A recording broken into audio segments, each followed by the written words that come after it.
The following presentation is a production of Ride the Wave Media. It's the Best Birth Podcast, where we interview experts that elevate you as you prepare your heart and mind to have the best birth. Each episode will interview professionals so you are prepared for pregnancy, birth, and postpartum. Our experts will build your confidence and empower you to trust your intuition throughout your pregnancy. This audio is taken from videos on YouTube. Watch the entire episodes on YouTube at Birth Made Mindful. Welcome to the Best Birth Podcast. Our guest today is Teran McCormick, our gastroenterologist.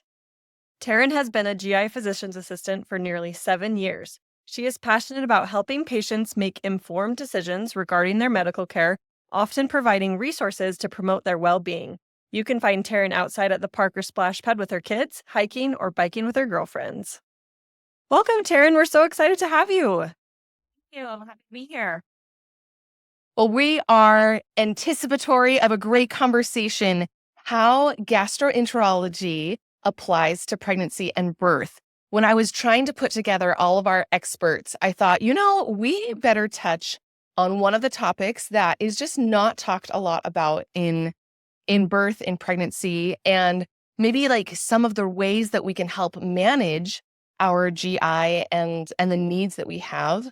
Can you give us like just a little overview about why this might be important in pregnancy? Sure. So GI affects everyone, right? So we all have a GI tract, and when growing a little human in your abdomen, it puts pressure on the abdominal organ, making something a bit more uncomfortable. Some women become really constipated. Just one or the other, bowel habit change. Heartburn can become really frequent during pregnancy. Again, you've got increased pressure again in the abdomen. There's a valve between your esophagus and your stomach, and when there's increased pressure in the abdomen, relaxes that valve, making it easier for the our stomach, which is normal. It's the esophagus, which is almost usually when people describe feeling that heartburn or acid reflux. Can you tell us a little bit more about how we could either prevent acid reflux or help manage our symptoms? So, unfortunately, having something in your abdomen will highly increase the heartburn. When I talk to patients about, whether they're pregnant or not pregnant, okay, these are the foods that can, make heartburn worse. Other factors like lying flat, which you can elevate the head of the bed 8 to 10 inches. That can sometimes help. Whether you're just using a wedge pillow or blocks underneath the bedpost at the head of the bed just to help keep that acid down into your stomach. But we also mentioned being overweight, pregnancy. So for patients who aren't pregnant but suffer from obesity or, other weight-related difficulties, having that increase, pressure in that abdomen is going to increase your risk. But there are some dietary things, like as I mentioned, that can be done, like tobacco, alcohol, caffeine, and hopefully, there isn't tobacco and alcohol used during pregnancy. But caffeine certainly can relax that valve as well. Spicy foods, citrusy, fatty, greasy foods. So a lot of these food triggers can make it even worse. Trying to limit at least the dietary component and maybe lessen the severity of the heartburn. There are medications that can help manage the symptoms as well. I always recommend that patients check with their OB or their midwife, verify which medications they feel are the safest for them. There are safe options out there. That's great advice. Taking, just a small Tums capsule could help me at night if I was having that acid reflux. But then it seemed like my last month of pregnancy was there every time I laid down. And so I really had to be careful about, like you said, reclining all the way versus just like giving myself a little bit of time or easing into the bed instead of just going straight from walking around to then laying down every night. Yeah, another thing that can be done is avoiding any evening eating for several hours before you lay down to allow the content of the stomach acid to really leave the stomach before you go horizontal or semi-horizontal. So that's another thing that we often recommend is trying to eat dinner earlier, avoiding meat. But that's to be part of your room comfort. So you're just trying to do the best you can.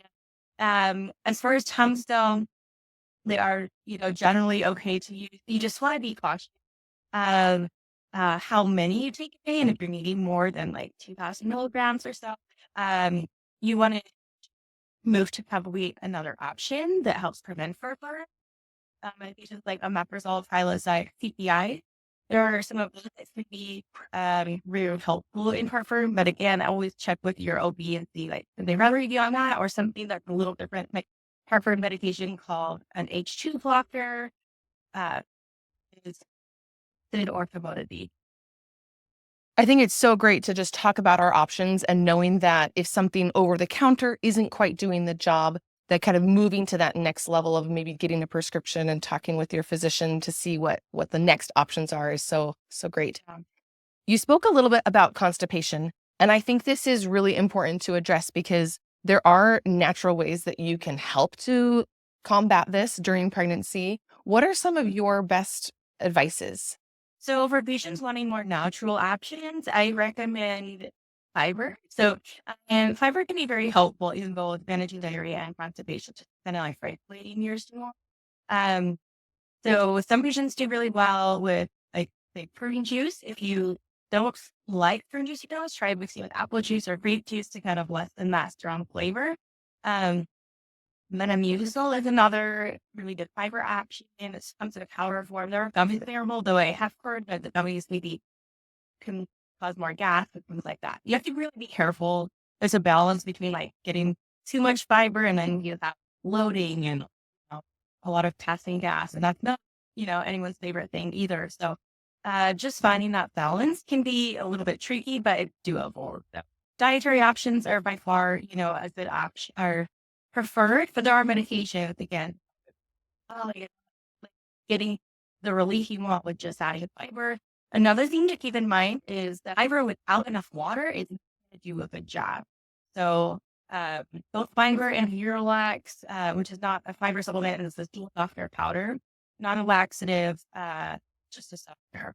They work great at helping to keep water in the stool rather than being to be through the intestinal wall.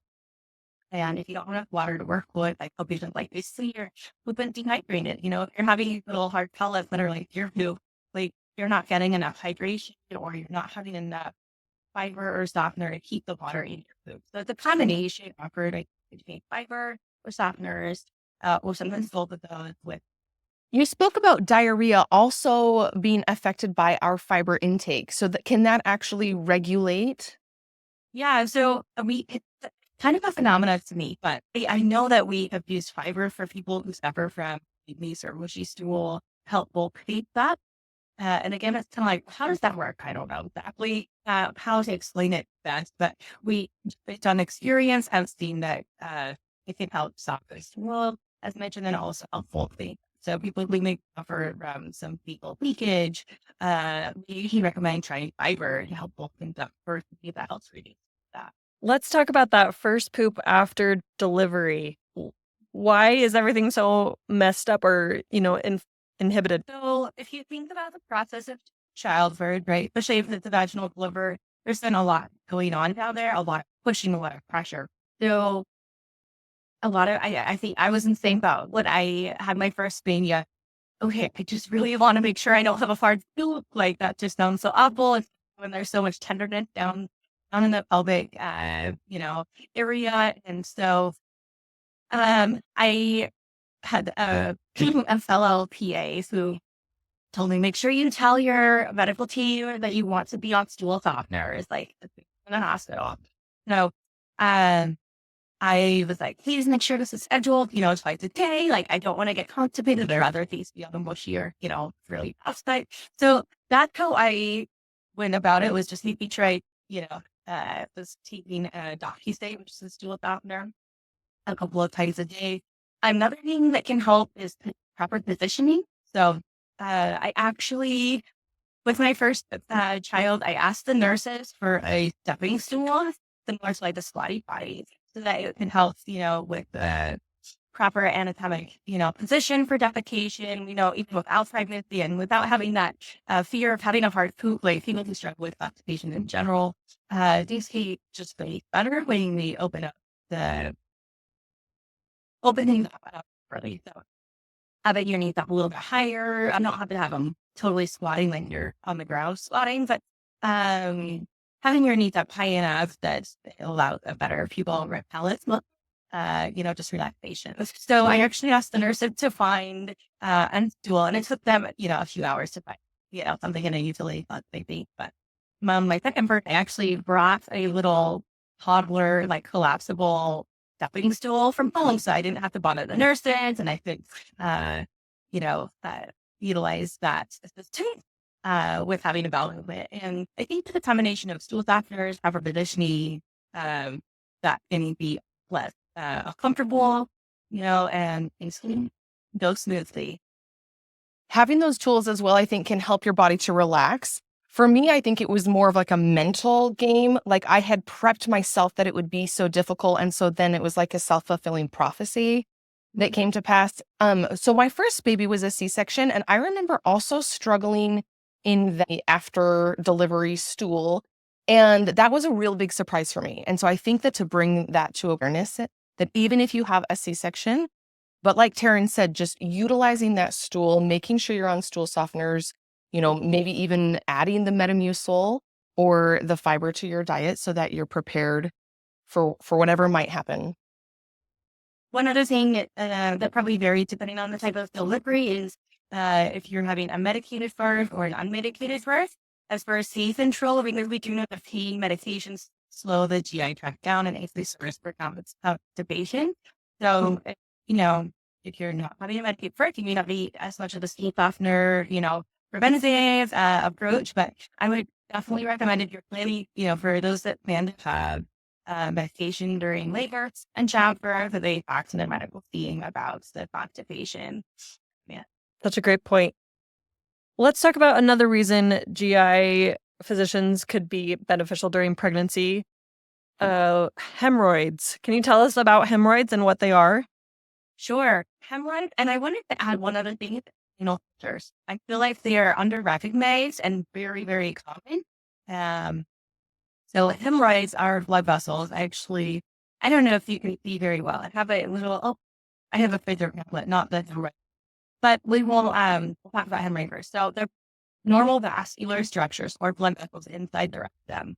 And everybody has hemorrhoid as part of our anatomy. Okay. So what happens when there's a lot of pressure? Again, this can be both in pregnancy or without being pregnant. But whenever there's increased pressure on the pelvic floor, that can increase the risk for swelling of those blood vessels. And that's and can lead to symptoms that are uncomfortable, like anal itching, because the hemorrhoids can prolapse through the anal canal and deposit mucus around the anus. And so that's really, it's like a lot of patients, they don't think they have hemorrhoids unless they have like swelling on the outside or like a bulge, like an external hemorrhoid. So there's internal hemorrhoid, the external hemorrhoid. The external ones are very, very painful. And you just kind of have to give them time. Like both hemorrhoid situations when like soften your stool, avoid straining kind of thing. But the external ones are painful. Internal ones are not painful, but they can cause like the anal itching. It can both cause bleeding, but more so I'd say the internal one until the external open up and then they bleeding. Some prolapse. So again, when during defecation, when the hemorrhoids hit, the tissue can prolapse through the anus, and sometimes patients actually have to like cut them back. And then because it's like, oh, there's something kind of like sticking out of my bottom there. And so tucking them back in provides them the need from like, oh, there's something there. So if that's something that happened, definitely want to bring that to your medical provider's attention and come most likely with BGI to talk about treatment options, which would be after delivery. Wouldn't do anything during pregnancy or until after, the first, your 6 weeks checkup. It would have to be. But the other symptoms are the perianal swelling and, stool leakage. So if you think about it, kind of like a foot in the door, it keeps the door from closing all the way. So if you have some tissue, kind of prolapsing in between the anal sphincters, which are our muscles that help us with continence, then they can't close all the way. And so sometimes when asked, patients will say, yeah, I notice like I have some stool leaking into my underwear, or like after I know I've cleaned, but I have to go back like an hour or two later, I'm like wipe again, but I know I cleaned, like what's going on? And it's usually because there's something in the way of closing that. Those are the 5 symptoms, itching, bleeding, perianal swelling, prolapse, and what did I say? One, itching, bleeding, swelling, prolapse, leakage. And so those are things to watch out for and then bring to your mind's attention. Because there are options to help with that. A lot of times it is kind of like a waiting game. You have to like get the baby out of there. You have to be done with baby, with delivery if you're doing vaginal delivery. Because things have to heal, and then sometimes you don't even need intervention. Like medically, it's just a matter of time. Things can heal on their own. And so while you're pregnant, are the creams the most effective remedy? I would say yes. Softening the stool, number one, right? You want to prevent that constipation and added pressure in the pelvic floor. You want to avoid sitting on the toilet for long periods of time. Some people like to take their phone or books and just like their checkout time. That is not a good idea. You want to get in, eat your business, get out. 2-3 minutes and then get out. The longer you are sitting on a toilet, which is not supporting your pelvic floor, it's only around, supporting your, area around the pelvic floor, not on feet. So that's going to increase your risk for prolapse, or just not necessarily prolapse, but increased swelling of the hemorrhoid vessels that can then cause those other symptoms that I mentioned. That makes sense. And then you also spoke about treatment after delivery. So what are our options if we've done everything, on our own and we're still having those external hemorrhoids? So external hemorrhoids, again, those are not usually treated with procedure unless it's in the first 72 hours or so of having an external hemorrhoid. They can be lanced, usually that's done by a surgeon. After that, it's just waiting, doing sit fast. So kind of helping with some soothing discomfort there. And the creams to be a little bit helpful, like lidocaine, something that's numbing, right? And then you can eat also it's approved by your OB if you're lactating or if you are breastfeeding. Using these enzymes or child to help with some of that discomfort. The internal hemorrhoid, after the 6-week checkup, if you are having prolapse of the internal hemorrhoid, we can go ahead and do a procedure called banding, hemorrhoid banding, where we stick the device that suctions some of that extra tissue up, deploy a little band, and after 2 to 4 days, the band and the tissue just fall off. It creates a little ulcer. And then as that ulcer heals, it scars and comes by those little lips that you can kind of imagine that as a sore or ulcer healed, it tightens, right? So provide some lift there. Patients usually chuckle when it is, like a rectal lift, and it's just kind of lifting up some of the tissue that got stretched out. Thank you so much. I think it's really necessary to have this conversation so that we know our options and that we have a plan. If we're saying, okay, this is my last baby, I'm ready to go in and have this done, then we can call our GI doctor and schedule that appointment. If you know that you're done with babies, to have hemorrhoid banding, that for me, that if the symptoms are bothering you and you're done, you pass that 6 to 8 week point after delivery, procedures are an option.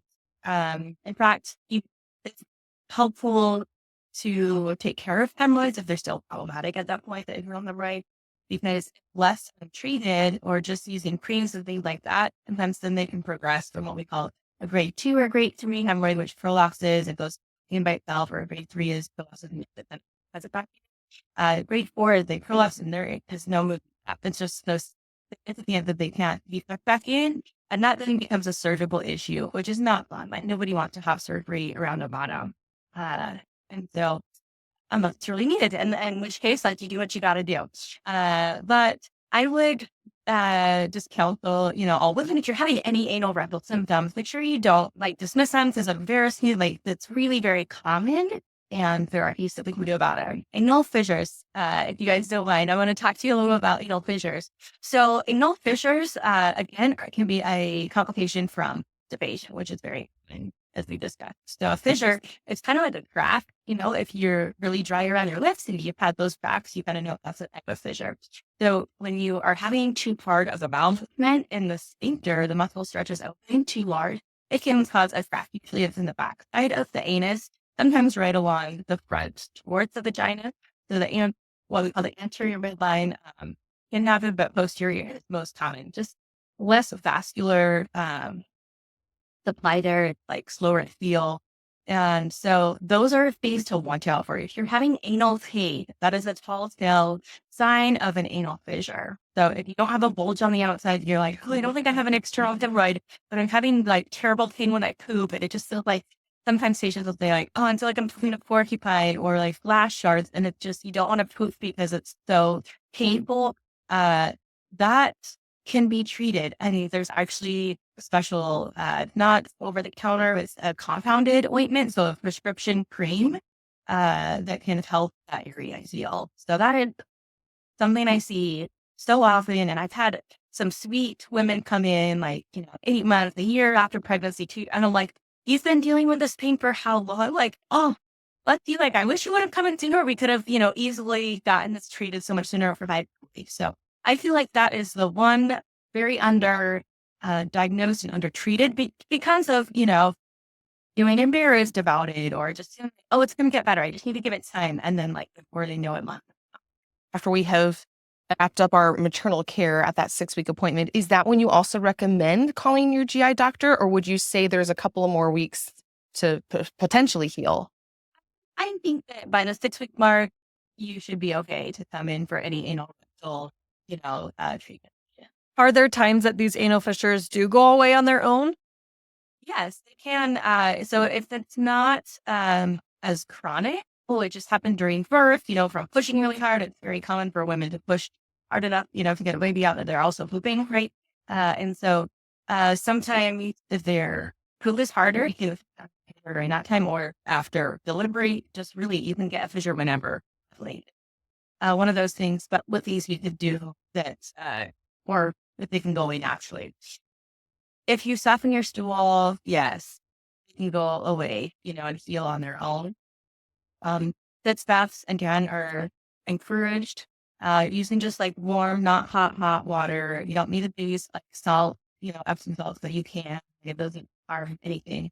So you can do some just, dietary options to help. But if not, if it's persisting after a couple of weeks, I say go on and get an evaluation done. Yes.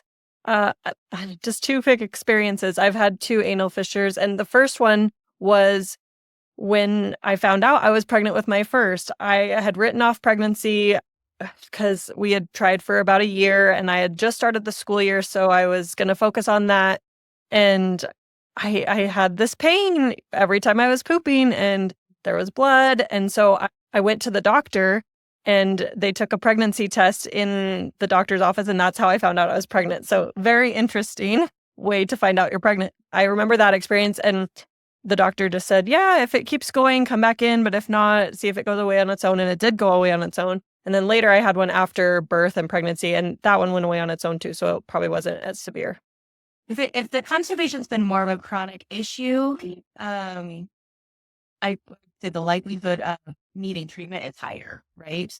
So chronic issues usually need treatment. Taren, this conversation has been so valuable. Thank you so much for just informing us and letting us know that there is help out there. Would you say that there's anything else you would recommend for, our care postpartum? So, no, just away from a fellow, mother, stress management really can wreak havoc on the GI tract. So it's such a hard time to have good balance of self-care when you're providing around the clock care. But do what you can to take care of yourself as well, because we do know that there's, our GI tract is actually just filled with serotonin receptors. And so when anxiety and stress are way out of control, which is not uncommon, after giving birth, there's so many hormones just changing that your GI tract can also be affected by that. So trying to take care of yourself, both during pregnancy, after delivery, like remembering you're still a human, that has needs, and trying to, I don't think anyone can do it on their own, right? So when we try and be super mom and take care of the baby, oftentimes we're neglecting ourselves. we are enlisting help of others. So it's okay to, accept those meals and accept people to help, come fold through laundry so you can get a nap for whatever it may be to help manage your stress. So. What a great reminder to sleep, to enlist the village, and to take care of ourselves. There's a great book that's called The First 40 Days that talk about your nutrition after delivery. And Hano said, your body has just done the most incredible thing. It created and delivered a new human being. Now is the time to honor, nurture, and give back to yourself with the same dedication you gave to growing your baby. Oh, I love that. Every week we share a Mom Squad secret. This one comes from Hannah. She says, ask one of the nurses to squeeze your hips during contractions. Your spouse could also do it. Remember that you are strong and your body was made to do this. Reminder. Taren, is there anything else you would recommend to us to prepare our hearts and our minds for pregnancy and birth? Quite a bit. So thank you for having me on your podcast. Thank you for joining us today. Thanks for joining us on today's episode. We hope you've been elevated and inspired by this week's expert. Subscribe today so you never miss an episode. And please share our podcast or post on your social media so that other moms and dads-to-be can also have the best birth. Please note that the information provided is based on the expert's insights and personal experience. It is not intended as medical guidance. Please seek the advice of your medical provider as it applies to your specific condition.